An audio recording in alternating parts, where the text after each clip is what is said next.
Bismillahirrahmanirrahim. Assalamualaikum warahmatullahi wabarakatuh. Alhamdulillahi rabbil alamin. Wassalatu wassalamu ala asyrafil anbiya'i wal mursalin wa ala alihi wa sahbihi ajma'in. Qala Allah ta'ala fil Qur'anil Karim, ya ayyuhalladzina amanu ittaqullaha haqqa tuqatih wa la tamutunna illa wa antum muslimun. Fa inna asdaqal hadithi kitabullah wa khairal hadi hadi Muhammadin sallallahu alaihi wasallam wa syarral umuri muhdatsatuha wa kullu muhdatsatin bid'ah. Kaum muslimin sidang salat Idul Adha yang berbahagia, di antara cerita yang paling indah yang Allah ceritakan di Al-Quran adalah cerita para nabi-nabi yang Allah utus. Dan imam para nabi tersebut, bapak dari para nabi adalah Nabiullah Ibrahim alaihi salam, yang mana Allah subhanahu wa ta'ala memberikan ujian kepada Nabi Ibrahim dengan berbagai macam ujian. Dan semua ujian tersebut beliau selesaikan dengan sangat baik. Maka Allah subhanahu wa ta'ala mengatakan, wa idzi ibtala Ibrahima rabbuhu bikalimatin fa'atammahun. Ingatlah tatkala Allah menguji Ibrahim dengan ujian-ujian, maka Nabi Ibrahim berhasil menyelesaikan semua ujian tersebut. Maka Allah mengatakan, inni ja'iluka linnasi imama. Aku menjadikanmu sebagai imam bagi kaum muslimin. Bukan hanya itu saja, namun Allah subhanahu wa ta'ala menjadikan sebagian besar nabi adalah keturunan dari Nabi Ibrahim alaihi salatu wassalam. Allah azza wa jalla mengatakan, wa wahabna lahu Ishaq wa Yaqub kullan hadaina wa Nuhan hadaina min qabl wa min dzurriyyatihi Dawud wa Sulaiman wa Ayyub wa Yusuf wa Musa wa Harun wa kadzalika najzil muhsinin. Maka kami berikan kepada Nabi Ibrahim anak yaitu Ishak, kemudian Yakub. Semuanya kami berikan hidayah anak-anaknya ini. Sama seperti kami berikan hidayah kepada Nabi Nuh sebelumnya. Dan di antara anak-anaknya Ibrahim, Dawud, Sulaiman, Ayyub, Yusuf, Musa dan Harun. Dan begitulah kami membalas orang-orang yang berbuat baik. Wa Zakaria, Yahya, wa Isa wa Ilyas, kullum minas salihin. Semuanya Allah jadikan anak-anak yang soleh. Wa Ismail, wal Yasa, wa Yunus wa Luta wa kullan faddalna 'alal alamin. Semua anak-anaknya Nabi Ibrahim kami angkat derajatnya di atas manusia yang lainnya.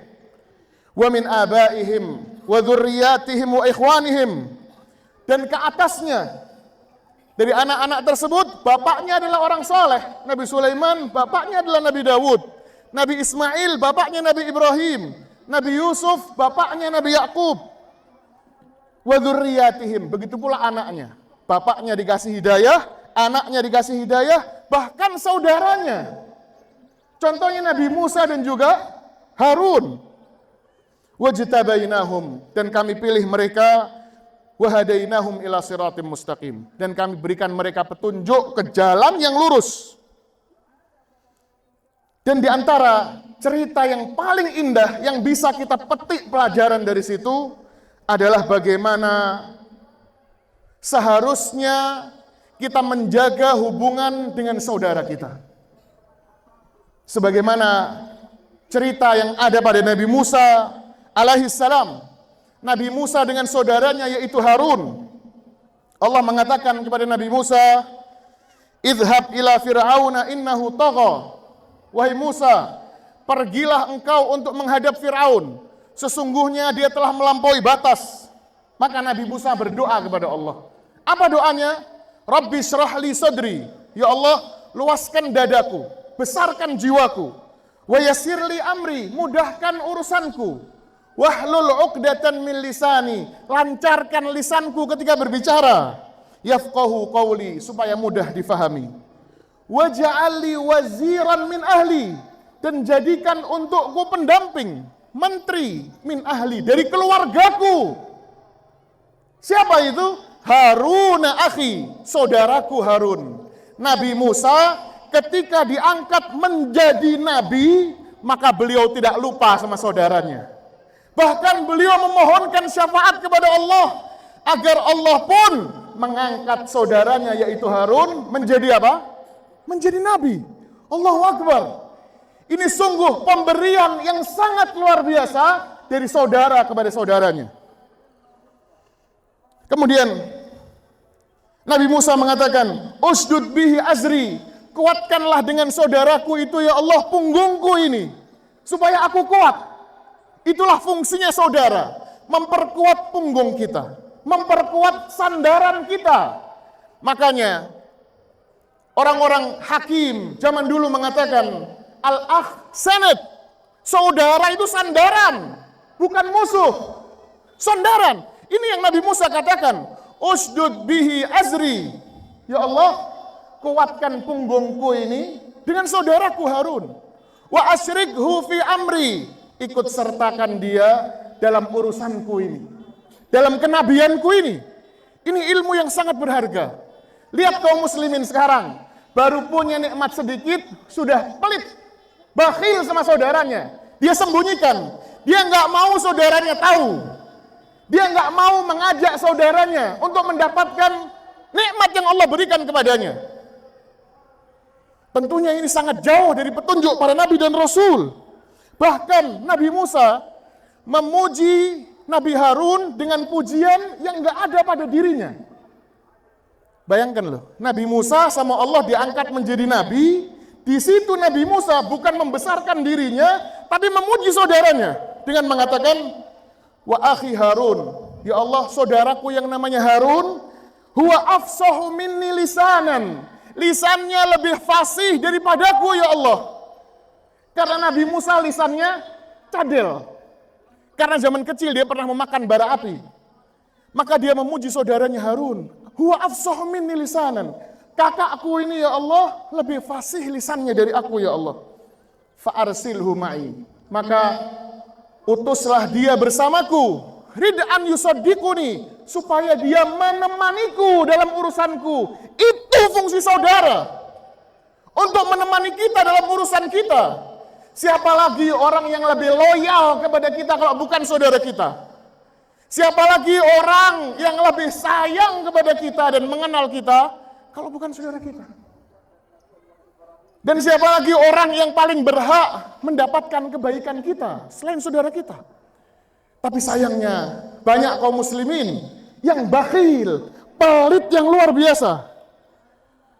Kemudian lihat kaum muslimin, pujian yang Nabi Musa berikan kepada saudaranya Harun tidak lantas menjatuhkan derajat Nabi Musa. Terus Nabi Harun dipuji sama Allah, Nabi Harun yang diangkat, Nabi Musa dijatuhkan. Enggak seperti itu. Tapi kata Ibnu Katsir mengatakan, walihadza qala ba'du salaf, laisa ahadun a'dhamu minnatan ala akhihi min Musa ala Harun, fa innahu syaffa'a fihi hatta ja'alahu Allahu nabiyyan wa rasulan ma'ahu ila Fir'aun. Tidak ada seorang saudara pun yang memberikan sesuatu kepada saudaranya yang lebih berharga dari yang diberikan Musa kepada Harun. Oleh karena itu Allah mengatakan kepada Musa, wa kana indallahi wajiha. Dikarenakan doanya Musa itu, dia menunjuk saudaranya, memberikan syafaat kepada saudaranya untuk menjadi nabi. Maka Allah puji Nabi Musa dengan mengatakan, wa kana indallahi wajiha. Dan sungguh Musa ini di sisi Allah orang yang memiliki kedudukan yang tinggi. Orang yang doanya didengar sama Allah. Orang yang pertimbangannya didengarkan oleh Allah.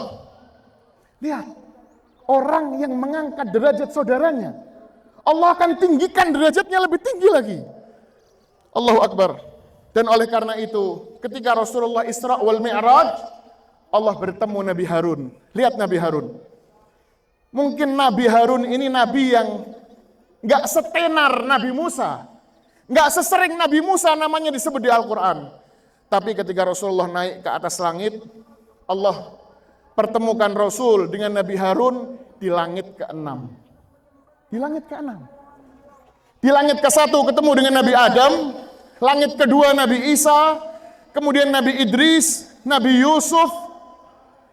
Di langit yang kelima bertemu dengan Nabi Harun. Dan di langit yang ke-6 bertemu dengan Nabi Musa. Allahu Akbar. Allah angkat derajat keduanya, tapi Allah tetap lebih mengangkat derajat Nabi Musa. Karena mau berbagi dengan saudaranya. Tidak bakhil sama saudara. Lihatlah apa yang Allah firmankan. Yas'alunaka madza yunfiqun. Qul ma anfaqtum min khairin falil walidaini wal aqrabin. Orang-orang bertanya kepadamu, bagaimana cara mereka bersedekah?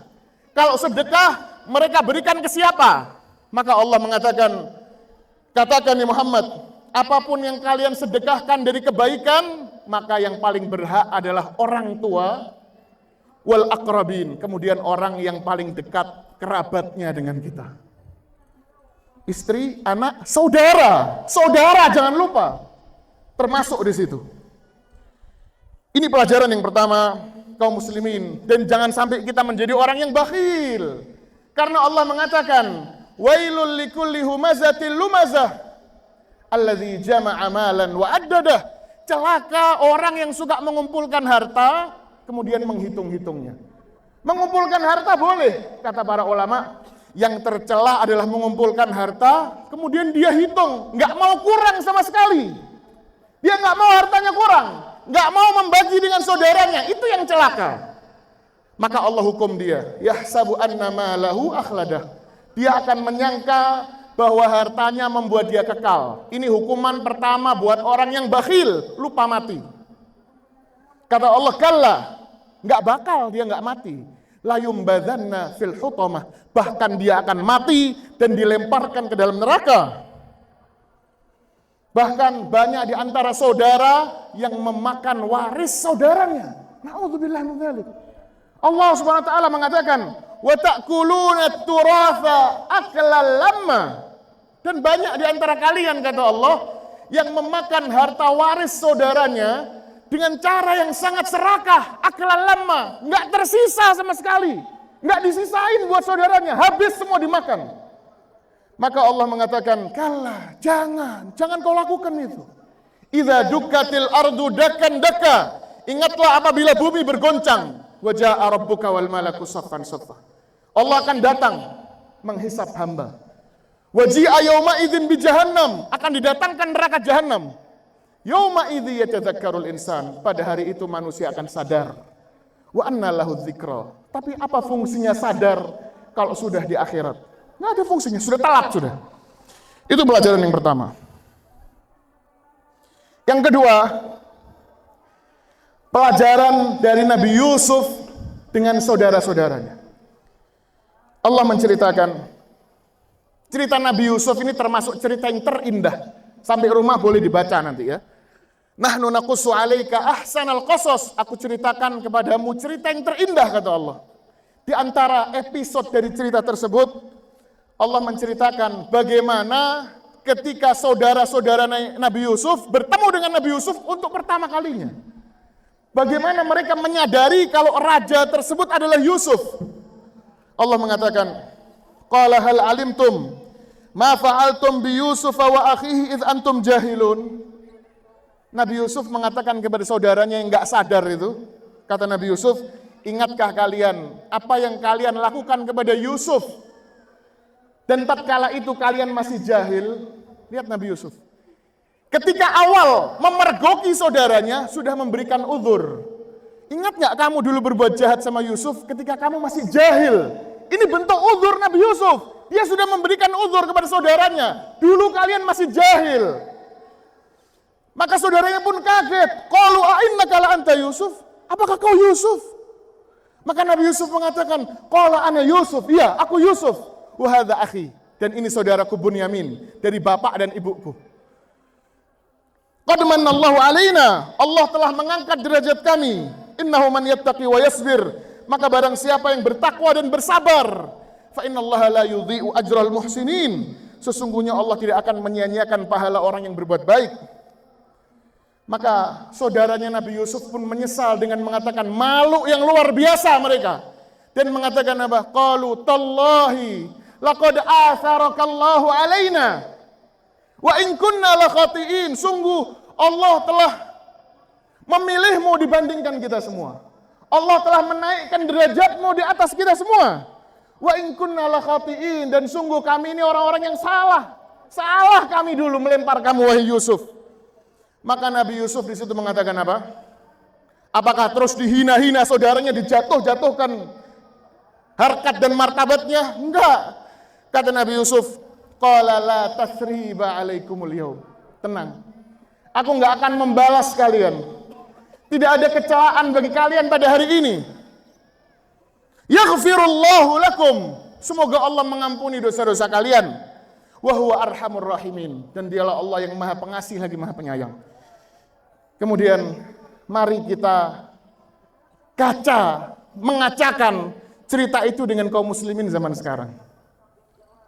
Saudara dengan saudara berbuat salah, nggak ada yang mau minta maaf dan nggak ada yang mau memaafkan.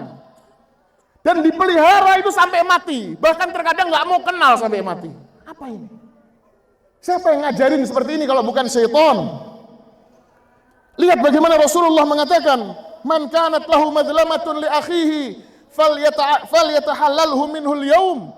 Yang punya salah sama saudaranya minta maaf sekarang, kata Rasulullah. Qabla alla yakuna dinaran wala dirham, sebelum hartamu enggak ada manfaatnya.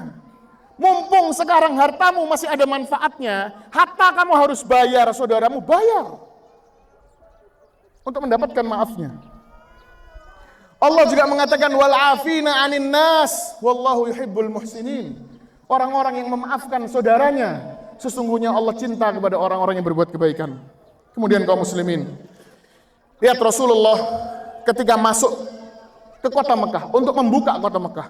Ketika itu Umar bin Khattab yakin bahwasanya Rasulullah akan membalas dendam.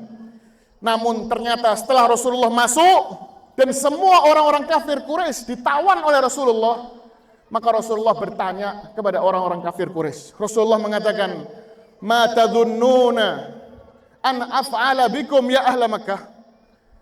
Bagaimana persangkaan kalian terhadap diriku? Kira-kira kalian menyangka aku akan berbuat apa terhadap kalian? Maka semuanya serentak mengatakan, khairan akhun karim wa ibnu akhin karim. Pasti engkau akan berbuat baik kepada kami ya Muhammad. Kamu ini saudara kami dan kamu anak dari saudara kami. Maka Rasulullah mengatakan, idhabu wa antum tulaqa. Pergilah kalian dan kalian semuanya bebas. Di situ Umar bin Khattab kaget luar biasa. Dikira mau balas dendam Rasulullah. Bahkan Umar sudah menyampaikan ke beberapa orang, Rasulullah pasti balas dendam. Ternyata Rasulullah memaafkan semua ahlu Mekah. Bahkan Umar mengatakan, aku malu yang luar biasa. Ini contoh dari Rasulullah Sallallahu Alaihi Wasallam. Kemudian yang terakhir kaum muslimin, khusus untuk ibu-ibu di belakang sana. Peran yang besar dari ibu-ibu agar mendukung suaminya untuk bisa menjaga silaturahimnya dengan orang tuanya suami dan dengan saudara-saudaranya suami. Ibu-ibu harus mendukung suaminya, bukan malah menghambat, bukan malah menjadi sebab perpecahan silaturahim antara keluarga. Jangan bu, neraka nanti tempatnya. Na'udzubillah min dzalik, jangan mau. Allah Subhanahu wa taala mengatakan, ya ayyuhalladzina amanu, wahai orang-orang yang beriman, inna min azwajikum wa auladikum aduwwal lakum. Sesungguhnya di antara istrimu dan anak-anakmu akan menjadi musuh bagimu. Maksudnya apa? Musuh yang akan menghalangimu dari jalan ketaatan kepada Allah. Lihat bu ya, ini Allah yang bilang bukan saya bu. Sesungguhnya sebagian dari azwajikum, pasanganmu, istrimu, wa auladikum dan anak-anakmu akan menjadi apa? Musuh bagimu. Musuh dalam apa? Musuh untuk menghalangi dalam ketaatan kepada Allah. Menghalangi untuk silaturahim, menghalangi untuk sedekah, nafkah kepada keluarga, kepada saudara, kepada orang tua. bahkan terkadang menghalangi untuk saling memaafkan antar saudara, itu istri dan anak. Maka Allah mengatakan fahdharuhum, maka jangan sampai itu terjadi, kata Allah. Usahakan jangan sampai itu terjadi. Wa in ta'fu wa tasfahu wa taghfiru, sungguh apabila engkau memaafkan, memaklumi dan mengampuni dosa orang-orang itu, sesungguhnya Allah Maha Pengampun lagi Maha Penyayang. Innallaha wa malaikatahu shalluna 'alan nabi ya ayyuhalladzina amanu shallu 'alaihi wa sallimu taslima. Allahumma shalli wa sallim mubarik ala nabiyyina Muhammadin wa ala alihi wa sahbihi ajma'in. Allahumma ighfir lil muslimina wal muslimat wal mu'minina wal mu'minat al ahya'i minhum wal amwat innaka sami'un qaribun mujibud da'wati ya qadhiyal hajat. Allahumma aslih wulata umurina, Allahumma aslih wulata umurina, Allahumma ansur ikhwanana al mujahidin fi Filistin, Allahumma ansur al muslimina fi Filistin. Rabbana atina fid dunya hasanah wa fil akhirati hasanah wa qina adzaban nar. Wassalamualaikum warahmatullahi wabarakatuh.